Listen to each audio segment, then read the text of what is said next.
Banyak keragam reksadana, beda jenisnya, beda pula potensi keuntungan atau return yang ditawarkan. Risikonya juga berbeda. Semakin tinggi return yang ditawarkan, semakin tinggi pula risikonya. Bingung pilih yang mana? Kenali jenis reksadana agar pilihannya sesuai dengan gaya investasi kita. Reksadana itu memang banyak macamnya. Penting rasanya kita mengetahui kadar return dan juga risiko yang ditawarkan oleh reksadana tersebut. Mungkin secara umum yang harus kita mengerti adalah potensi return atau keuntungan semakin tinggi, berarti kadar risiko yang kita ambil pasti lebih tinggi.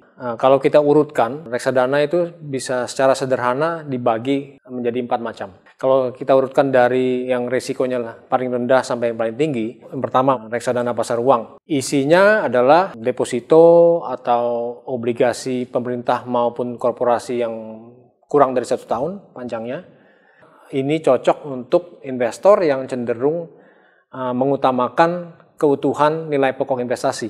Benchmarknya mungkin kita bandingkan saja dengan tabungan, suku bunga tabungan atau BI.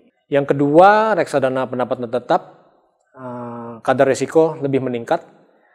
Isinya adalah obligasi pemerintah maupun korporasi yang diperdagangkan. Yang harus diperhatikan adalah kehati-hatian dari manajer investasi dalam memilih obligasi ataupun instrumen-instrumen yang dimasukkan ke dalam reksadana tersebut, karena bisa saja ada risiko one prestasi, terutama untuk obligasi korporasi. Nah, reksadana yang ketiga adalah reksadana campuran. Isinya di sini adalah saham, obligasi maupun instrumen pasar uang seperti deposito yang campur baur seperti rujak di dalam reksadana tersebut. Investor yang cocok adalah yang tipe moderat agresif, keutuhan nilai pokok investasi dalam jangka dekat tidak terlalu penting, bisa menghandle fluktuasi market, itu sangat penting. Benchmarknya yang bisa dilakukan bermacam-macam sebenarnya, karena bisa gabungan antara IISG, benchmark obligasi, dan juga mungkin suku bunga deposito di market.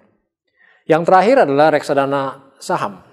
Isinya seperti namanya adalah saham-saham dari perusahaan-perusahaan TBK terbuka yang listed di Bursa Efek. Benchmark yang biasa diambil, yang paling dasar adalah IISG.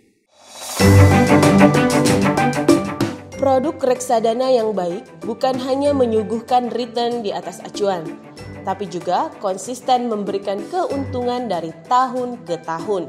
Di Trimegah, salah satu produk yang memenuhi kriteria ini adalah reksadana pasar uang Trim Cash 2. Imbal hasilnya konsisten dalam mengalahkan acuan dalam 3 dan 5 tahun terakhir.